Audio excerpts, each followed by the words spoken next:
So on my second visit with the Wellington family, all three members were participated in the family sense of coherent scale, measuring the family's comprehensibility, meaningfulness, and manageability. The family scored fairly well in all three categories, with the highest in meaningfulness. Surrounding this second visit, I applied the family systems theory for my theoretical memo. In that theory, the family is described as a superpersonality created from the unity of interacting personalities. Family members are either integrated or not. It's very apparent that the Wellington family is a close-knit, loving family that is supportive of each other, showing flexibility in their attitudes and behaviors toward individual identities and endeavors. They have an acute awareness of one another's mental status. Finances have always been shared. Lisa, when she was younger and working, would contribute to the young family, and now Lisa and Donald are supporting her as she ages. Lena is now considered the leader of the household. She self-admits to being a pessimist and tends to stress and ruminate over things, but the family defers to Lena for the major decision-making. The family has few household rules, and most of them have been centered around Morty and have changed over time in association to his development.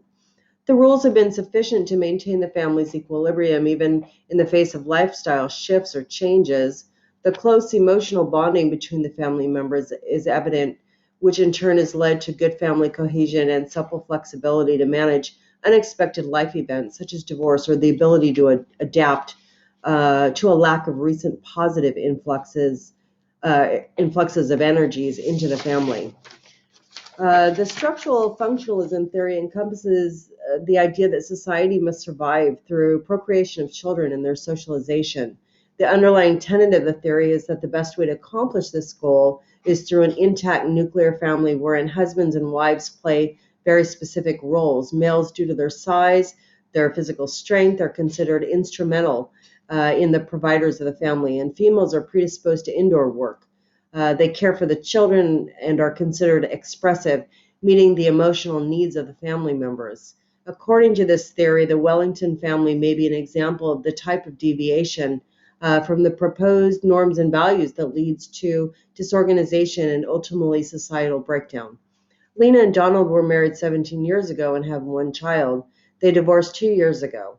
Lena continued working as a registered nurse, and she may not have completely filled her expressive role within the family, often modeled by the mother, as that role was shared with her mother, Lisa, who lived with the family and helped in the caregiving and upbringing of her grandson, Morty. However, working for Lena was both a choice and a necessity, as the family often struggled financially due to Donald's terminations from multiple jobs.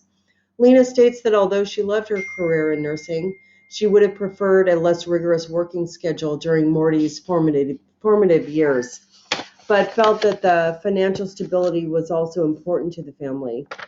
This was a source of contention between Lena and Donald, and it led to a communication breakdown.